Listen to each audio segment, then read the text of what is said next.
Why do we abandon our logic when it comes to entire groups of people? Collective blame might feel right, but it's one of the fastest ways that we can repeat parts of our world history that are definitely better left in the past.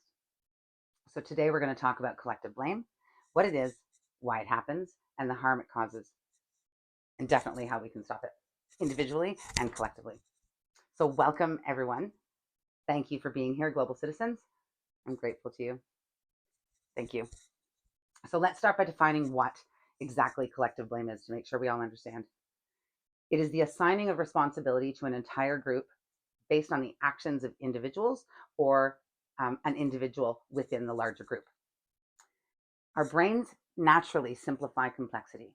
We look for patterns, and through our individual experiences, what we see in the media, and the beliefs of the people around us, we notice what supports this belief and we ignore anything that contradicts it. The biggest issue with that is confirmation bias. It's not so much a failure of logic as our brains doing fast thinking instead of careful thinking. And it's reflexive. So, as a response to feeling insecure or unsettled about something, our bodies want to rationalize that very quickly. And the biggest problems with that are that, well, collective blame reduces individual accountability and provides the person or people involved who are responsible for having to accept that blame because they hide behind the people we cast the blame towards. I know at least some examples of that, at least in the North American side of things, are that women are bad drivers. And I'm sure if we think logically about that, I'd like to think that we know that that's not true.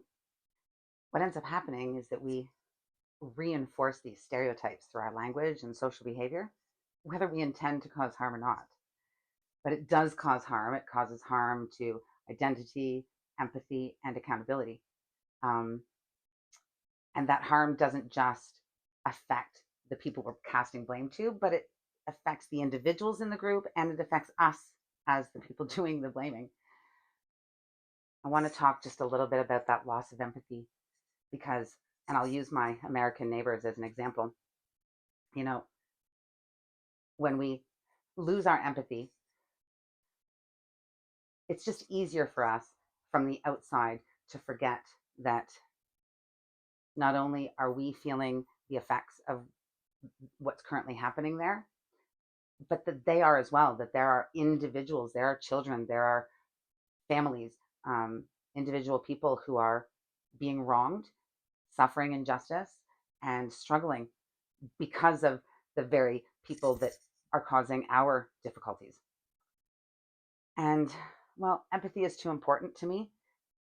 I feel like a loss of my own empathy ends up making me one of the guilty. There is another place where we've seen this, and that is in post war Germany after World War II.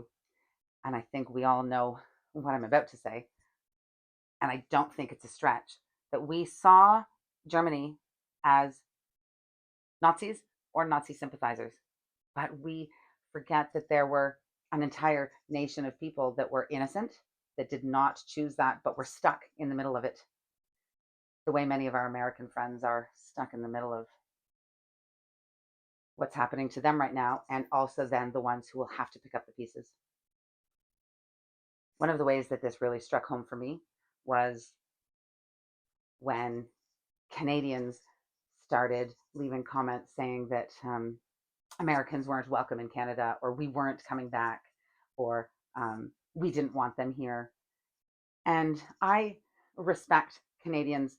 I understand the reason we've got our elbows up, and well, our sovereignty and our character have been threatened and continue to be threatened. So this is not a statement made in judgment. However, well, that's not my perception, and I don't feel that way. So I started feeling like my voice was being taken away, and I felt a need to stand up against that, which is really what's brought me here to this video today. So I wish to just remind Canadians that I am not passing judgment. I am with you, Canada strong, but that I'm also rooting for the innocent in the United States.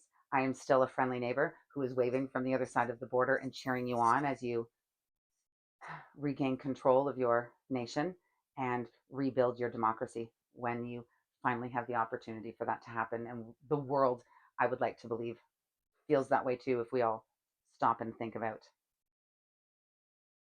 the reality of the situation and we don't just make these oversimplified assumptions of who's at fault. So the good news is that there's something that we can do to stop this cycle. In the case of our American friends, I really would like to prevent generations, as happened to post World War II Germany, of generations of people living, carrying the blame for what they weren't responsible for. One of the easiest ways we can do this is simply by being intentional and disciplined in the language that we choose. For example, the not speaking on behalf of others. If we started using I statements instead of we, or we speak specifically about the people who are responsible instead of clumping them together with the group of which where they came, it could just make such a big difference. And that's something simple that each one of us can do to maybe put an end to what's happening. And that is my call to action. I'm encouraging everyone to pay attention to the way people speak. I know that I am receiving, as I've mentioned in other videos, I get messages every day from American friends who are apologizing for what's happening. The thing is that they're not the people who need to apologize. And it makes me uncomfortable because they are just as not at fault as I am not at fault, or you are not at fault. And so we need to support each other as humans. I could talk so much longer about this very subject, and I'm going to stop here. But before I do, if you would like to talk further or more in depth about this, and there's something in particular you'd like me to discuss or to discuss together, and well, if you liked what you heard, please leave me a comment. I do challenge everyone to be more mindful in their language. And please be good to each other. That's really what it comes down to. We are all humans. We are all global citizens. Likewise, if you like what you've seen, be sure to subscribe to the channel, like the videos, and make a comment. Let us know that you were here. I'm especially interested to know exactly where we're attracting people from. I hope it has extended to the global community, I know, so that's exciting. If you're interested, to go to the community part of the channel and click on the poll that I have asking what we should discuss next.